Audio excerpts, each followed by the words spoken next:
Good evening, ladies and gentlemen, and welcome to today's edition of the Just Us Review, where we like to take our favorite fiction-based shows, superhero shows, break them down, and give you guys the nit and the grit. And you know the thing about us, we keep it real with you. Case in point, fuck The Flash.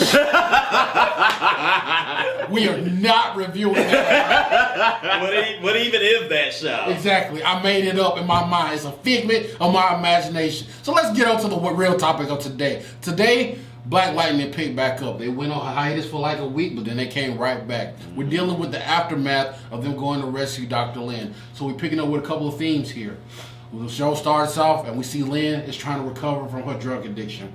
Also, Khalil is dealing with the fact that he killed his mom, and there's a couple other things going down. And one of the things I got to start off with is the reconciliation at the dinner table between the family. I thought this was a powerful moment. First of all, it dealt with real-world issues of addiction in a real setting, and everybody had to air out their grievance. And one of my favorite moments is when Anissa looks over to Jennifer after she admits that she's killed people, and she's like, look, you know, we're going to get to this together, and that wasn't you. You thought you were doing something for the good.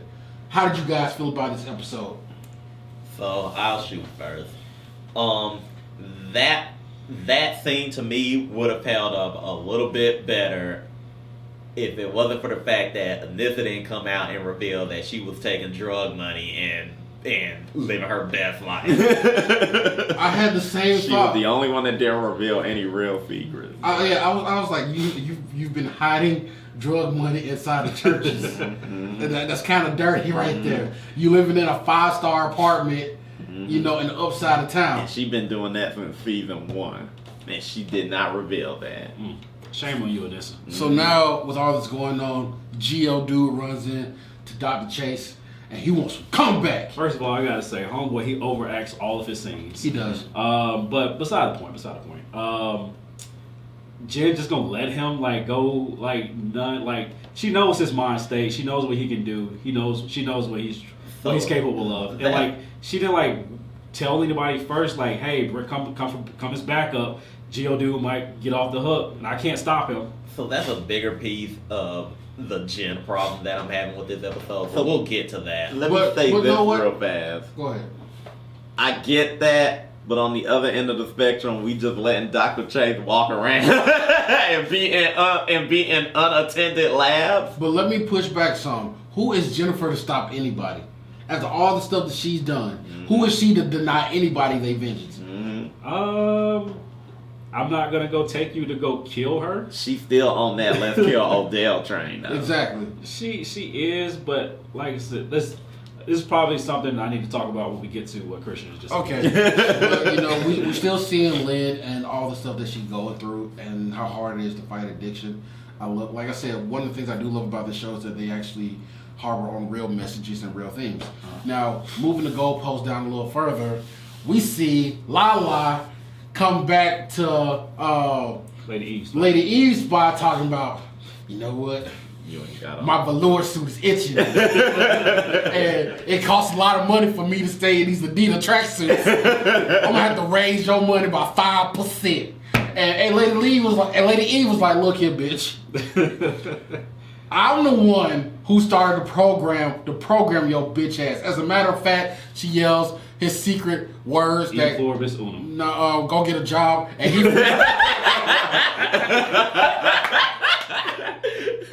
he freezes up, and she tells him look, I'm the one who put the secret note on you, but I can also take it off. So here's my thing about that, and this is my first major flaw of the show. Okay, so you forgot to mention the whole thing before that. He rolled up on her and was like, this ain't enough. And so she was like, okay, I'm going to get a big dude to sleep with the hookers and reveal some information. And he didn't, and this is what irked me. He didn't reveal anything in that tape that she couldn't already have known or that was a little off to me. And then this is what was off to me. Why did you even have to go through all this? So here's my next part. Then come to find out, she knows this password that she could have used weeks ago. Why did you? When he rolled up the first time, it shouldn't have even. That shouldn't have never even happened because she should have used the words the first time and been like, "Don't you ever come up in here." Well, As a matter of fact, put on that dress. You one of my girls. Now. I like it because she plays the long game. Okay. So this is like having a secret. Like you got the answer in your pocket. I'm just gonna see how long this draws. Like I want to see how deep you dig this hole. I got the kryptonite in my pocket the whole time. Yeah, I understand that, but it didn't look like she. It looked like they came up with that after the fact. I never thought she was worried of Lala. I never ever thought she was worried about it. Oh no. She's a good fucking actor, and she forgot that she wasn't supposed to act in front of her girls because all of them looked like, damn, this is fucked up. We got to keep doing this shit. Well, because in that instance, he's bringing heat with him, danger to the club. So you got to keep everybody safe. He always bring that dude though. I thought he had more dudes. He only uses him because that dude is no. He had 40 dudes outside the perimeter of the building. Yeah, that one time to attack. That one time. So so she does what she does to keep everybody in there safe and to make sure everybody is on the same level.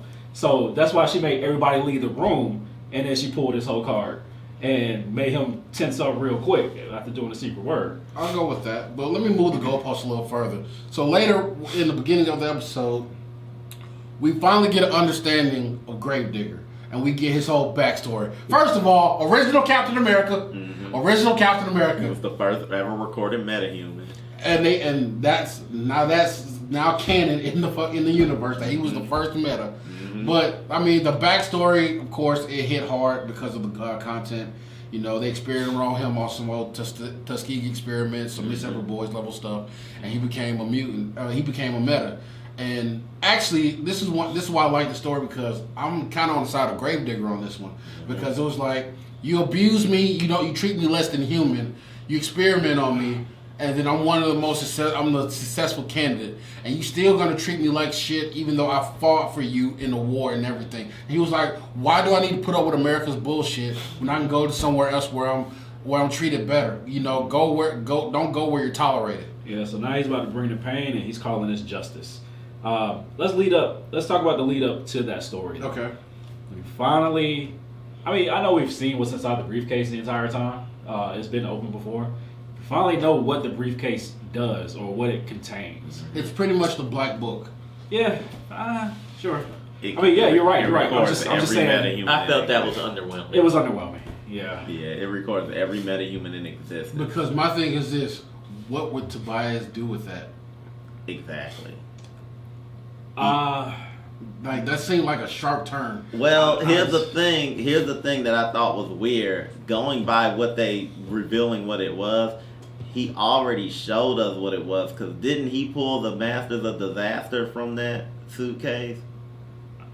It's been a minute. Because I feel like he did. And if that's the case, why were we revealing shit? He did do that because he had Homeboy do it. Yeah, the Blue Ranger do it. And he pulled the Masters of Disaster from it. So we already knew what this suitcase was then. Or we had an idea. It was a reveal that was underwhelming.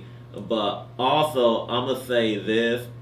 If you were going to hinge a reveal like that on an episode, the suitcase should have contained something more. Like, we more or less already knew what was in there because of last season, and I felt like this was just them reminding us, but then they'd be like, oh, but Gravedigger's information is on there, and I'm like, yeah, that's fine, but that's not enough. Like, it was a cool lead into his backstory, but they made such a big to do about this suitcase. I know. I thought it was a Quentin Tarantino thing. Exactly. I was like, okay, this shit is transferring movie franchises now. But let me back away from Gravedigger for like a hot second. I gotta say one thing about Gravedigger. Go ahead. Before we back away. So I love the origin story. It was great. But that war fight scene was weak. It was. Yeah. I saw all the whiffs. I saw where he stabbed the dude, but they put the knife under his arm. I caught all of that. Yeah. Like it was. The dude who did the choreography last week needed a break. I get it. He got done putting up a stellar performance. He was like, "Hey man, it's just white break." He was like, "Hey, Arrow guy, come here for a second." Choreograph this. So I'm gonna give, after what I've seen in this season as far as choreography, I will let that slide. Yeah, and that's what I was saying. Like, they can do better than that. So. We know, we've seen that. They didn't wait till the last episode. So pulling back for a second, I want to get to the whole Khalil thing. Mm-hmm. First of all, I thought it was a great manifestation of trauma. Mm-hmm. And like, we hear about PTSD, but to see the actual internal struggle that he goes through and you bring that to where we can actually visualize that he's fighting his demons and everything that happens outside him. First of all, he laid TC and Geodude the fuck out. Like, through. Like, they didn't have a chance to activate their abilities. Mm-hmm. I heard what was TV gonna do? Read the internet? Stop, I have an answer. Pornhub.com. But that also... Technically, he could have shut him down. Yeah, he could have killed him. I guess. But to see the internal struggle actually manifested so we can actually see what he's going through. Yeah. And the fact that he actually has the strength to push back. That scene looked like something out of the Matrix. Yeah, that was actually for, like, I know, like, the dude took a break, but he came back for that fight scene. Khalil versus Khalil, I mean, I don't know how they shot that, but that was amazing. Yeah. And then him, like, look, I'm barely keeping Painkiller away. I told you guys this. And now I want to get into a whole Jen thing. Because now That Jen... really pissed me off. This was a turning point for her character in a negative way. Because everybody has warned you about Painkiller. Anissa has been on her soapbox telling you that he is a threat. Even he's been telling her. Exactly. Like, he didn't even want to go with them because he's like, look, I cannot trust myself. Exactly. And she kept begging and begging and begging. Then she got what she wanted, and then he flipped out, and then it's like, well, you're just a horrible person. Like, did you forget that you went inside my brain? He saw. He, without his consent, by the way, he wanted to die. He was telling her that is the only way that this will not be a thing. And she did it anyway because it was about what she wanted. It was then one little scare, and it's like, fuck you. It was because of hubris. She thought, my pussy is so good. He ain't even got none yet. And you won't touch me because I'm hot shit and I'm powerful. And I was like, everybody has warned you. And you have been giving everybody shit for these past couple of episodes because they were like, why didn't you tell me about Khalil? Why didn't you tell me about Khalil? And then they finally tell you, and then... okay, and then you want to sit there and turn on him. Khalil, why you do that to me? Bitch, I warned you. If Ike gonna tell you, he gonna slap you. You need to believe him. And he tell you if you don't do what I say, and he gonna slap you, and you don't eat the goddamn cake, that's your fault. But it wasn't even just that. It was coupled with the shit with Byron and taking him to Brandon, whatever his name, L'Oreal, taking him to Jason shit, and it's like, every time someone lets you make decisions, you make the wrong decisions. Every time someone puts their trust in you, you don't follow up. Like, you don't live up to that trust. Yeah. And like, it's just getting fucking annoying. She's a loaded weapon just as much as Khalil is, and people would just aim her in different directions. And my thing is, with everybody trying to warn you, like, they could have died. Mm-hmm. Yeah. Like, Geodude and TC could have died all because of your booty call. Mm-hmm. And Khalil was like, let me get away. I'm dangerous. I'm unpredictable. Mm-hmm. And he was like,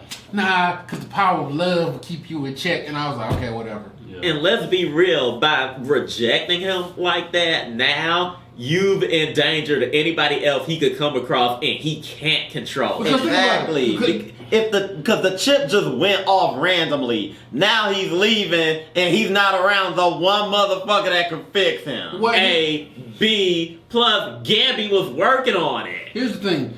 You have somebody who's mentally unstable. Not because of only what the ASA did to him, but he killed his own fucking mom. He's in a state of despair and he doesn't know how to deal with that. He's not talking to anybody. Gabby's trying to get him to express that through any means necessary so that Gabby can watch him and control this shit. And you literally abandon him at his worst possible moment. Because she's fucking selfish. And like, that's the shit. Like, And it's CW writing. Yeah, and I get why she's that way, because mom and dad are getting back together, and this and Grace are a thing. Everybody is paired up and doing it in love and around her, but she feel like she can't be happy. That is a little thing that they don't overtly say, but the fact that you caught that is interesting. But the thing is, because she always talks about Grace every time Anissa shows up. Mm-hmm. But Khalil has literally sacrificed everything for her. Mm-hmm. Yes. And he came back from the brink of death because of her. Mm-hmm. And you telling me when I need you, you telling me to go fuck He myself. went on the stupid fucking save the crackhead mission. when he told her and Jefferson no. Because I'm a liability. Exactly. And he did it anyway. Mm-hmm. And you told him to go fuck yourself. You took an ass whooping from Gravedigger. Exactly. So, with all that being said, Lynn let it out that she left a formula for her serum. That's not gangsta at all. I know, back in Markovia. So now Gravedigger. That's the first thing you take. So this was my thing. Did she leave the actual juice, or did she leave the formula? I think she left a formula. Because she took all of that, didn't she? No, because she was like, okay, inject myself. And the first thing she did was use her powers on the dude whose name I can't pronounce. Mostly. Oh, we gotta talk about him. We get there. We're working backwards. And that was my thing, because I thought she injected it all in herself. She did, but she had to write the formula out. And she didn't. She know it. So basically, she should have burned that lab down. Exactly. But my thing is, this is gearing up for an excellent fight. It is. Because Gravedigger is coming. He's bringing the heat with him. Mm-hmm. Yeah. That motherfucker is rogue. Yeah, he got that. He got that vengeance in him. So we kind of been jumping around it. So we mentioned Dr. Jace. So might as well bring her up now. Brandon did go see her. He didn't kill her. Mm-hmm. He took a shot. He did something very gangster. He took the ashes of his mother, crystallized them, and shot him in the Jace. Like, I'm gonna kill you with my mama. You know how hard that is? That was crunk, but my intellectual part is like, how did you do that and you control the earth? We'll talk about how people get cremated in a minute. So there was a big reveal from here. Yeah. And I wonder if you guys are catching something. So it turns out his father is still alive. Mm-hmm. From the comic books. Do you know who it is? Well, in the comics, Geoforce's parents were the king and queen of Markovia. Yeah. So that's not going to be the big draw. I'm thinking, oh crap, he has family still alive that he doesn't know about. Mm-hmm. So we talking about family. He probably has a sister that he doesn't know about. Mm-hmm. Mm-hmm. I'm not following this train. Who is Geodude's sister? Okay, go fuck yourself. Okay. So yeah, that'll be an excellent reveal. Mm-hmm. And how do we know that his family aren't working with the Markovians? That could be a thing. Well, not the mom, of course. Well, we don't really know much about him because all we know But we is do I know- came to Freeland to fuck up Dr. We also oh, she ain't here? Let's go get her. Oh, she's back. we also know he uses head and shoulders. So And that's another thing too. You was talking about how do we know she don't work for the Markovians. What we do know is the moment they put Tara in anything, she betrays everybody. So get ready. So, two random things I want to point out. One of them related to Brandon. Have y'all been paying attention to the wardrobe for some of these characters lately? not much. Not really. Like, y'all didn't find their outfits weird in the previous episode where everybody wore black, but it was all different outfits they would wear anyway? Like they just wore a black version of Exactly. And then this episode, Brandon's wearing like a sheet, and then TC looks like He came out of the fucking Bill Cosby. yeah. Fat Albert. Yeah, I'm like, with a little bit of 90s Keenan and Kel on it. I'm like, what are we doing with these outfits? My thing is, I like TC. TC can do whatever the hell he wants because he is still living in his time period. Now, one of the best aspects of this episode was just seeing like the team be friends and be together and shit. You had the younger crew being together up until Khalil fucked everybody up, and then you had Anissa and Black Lightning and Graves going out and fighting and shit. I really like that. But there's one thing I gotta talk about that we skipped past real quick that just kind of irked me. So we still fucking with Odell. He was just there, like, and he acted like they didn't just kidnap him 3 episodes ago. The motherfucker was sitting there drinking tea and eating cookies. He was like, "What do you propose?" I propose you get the hell out of my house. Oh, you know what pissed me off about this? So Odell is there, and then he was like, "I guess you're gonna be working with me." He's like, "I work for Freeland." And then immediately after that scene, everybody talks about how Odell fucked them up. And then I was like, you know, y'all can still catch and kill him. Exactly. They sit at a dinner table, and Lynn was like, "He made me suck dick for coke." Jennifer was like, "I got bodies on me because of him." Jennifer was like, "His people beat me in front of the kids." I was like, you guys can still catch him. But on top of that, even on Odell's side, them motherfuckers kidnapped you and you just let that slide? They was both in the wrong. I don't know, if you went back to Gotham and saw some real shit. It's like the Outsiders and the AFA are in this abusive relationship with each other that they can't end. Until the Markovians are dealt with, they gotta put up with each other. But when that is over with, kitchen table on. So, one more thing. So are we gonna do this? Lynn has Roy Rage bullshit. Again, like that was a real aspect too. That's why I actually love that scene because it was like people who are actually going through withdrawal.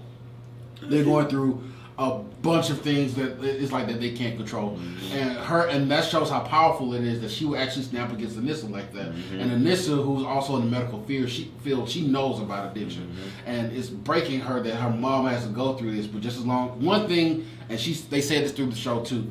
One thing that everybody going through the addiction needs is support, and that's the only thing they can do with her. They know that as she's going through withdrawal, she's going to lash out. And one of the biggest steps that Lynn took was actually bringing her stash out. I was like, "Look, this is my last stash. I was actually going to take it." And how many interventions have we seen where people have actually been to that level of love? So I tried to flush it down the toilet, but I couldn't, mostly because I kept digging in the toilet to get it back out. So all in all, was this episode as good as the last one? Of course not, because it was so action-packed and we finally got a team formed. But it did have its importance. This was a good transitionary episode as far as I'm concerned. It was a good transitionary episode, but I also feel like the hiatus ruined it a little bit. But at the same time, the hiatus came at a perfect time after a big arc. So I do feel like the story is still progressing, which is good. It's moving the story forward. Pet peeve of mine: stop messing with the Purdy. yeah, leave them alone. I don't care about them anymore. Exactly. Other pet peeve: Grace, Black Lightning, and Thunder showed up on the scene. Grace, Thunder was like, "All right, how about we add some thunder to this lightning?" And here come Grace talking about with a little bit of grace. And I was like, threesome. I was like, no, stop. Don't. First of all, you're not in the outfit. Where's the fucking Gabby outfit? A, B. This isn't the Flash. We stopped watching that. Speaking of Gabby, can we talk about We're about to get to that. Gabby went to work, okay, this is how they introduced Gabby. There's a fucking eyeball on the table, and Gabby has a knife. And he's like, "I'm going to teach you English with this knife." I was like, what is this? Well, what did it become rated R? Like, every time he was on the screen, he was threatening somebody, and I'm like, he was the first person you saw in the episode. He didn't get a chance to beat Az and Markovia, so he took it out back here. I have one question. When Lady E shows up to the shop, Where did he pull that shotgun out of? He keep it. Exactly. Like, he that wanted- motherfucker keeps the heat. Wait, you know the answer? The gat came. Oh, okay. When he came out, he had nothing. And then he was like, I got that work for you. We I was 3 like, seasons in, you should be used to this by now. That is his power to produce a firearm anywhere when needed. Like I thought he was gonna pull out like a hand cannon. This motherfucker pulled out a shotgun and then Lady Eve walked got too much. closer to her. Lady Eve got too much titties for a hand. He needed the shot. A, B, over 9,000. I lost it. All right, last little bit of thing. Gravedigger, he killed Mosin because sure, why not? Whatever. He was useless anyway. Yeah, I mean, he did lay down a bunch of ASA, but sure, whatever. I can't wait for the confrontation between him and Black Lightning. Yeah, the stakes are higher, and he wants that revenge, and he's coming with more powers. Black Lightning gonna need to hit the gym because Yeah. they was like, the Black Lightning was like, we beat him before, we beat him again, and Gambit was like, Not without me. Tobias is still in the win, so I want to see where that leads. to. That is gonna be interesting because like I already know where this is going. He gonna show up Tobias on the front porch. You're like, dig, dog. Why, hello, Jefferson. What the cookie said, nigga. You're like, I know you black people have Kool-Aid, and I am part. I can't get for the sugar and the hot. So all in all, you know, it was a very good episode. There was a lot of themes displayed in here, especially with addiction and PTSD, and also support systems too. So all in all, it was very serviceable. Hopefully they'll keep the energy going. This has been a very good season so far, and you know that's what we look forward to. Thank you guys for joining us for this episode of the Justice Review. You know we like to keep it real with you guys, and we won't bullshit you, and we won't mix any words when it comes to it. Like and subscribe. We have a lot of content for you guys coming out, but until next time, Next week we're reviewing Harley Quinn. peace.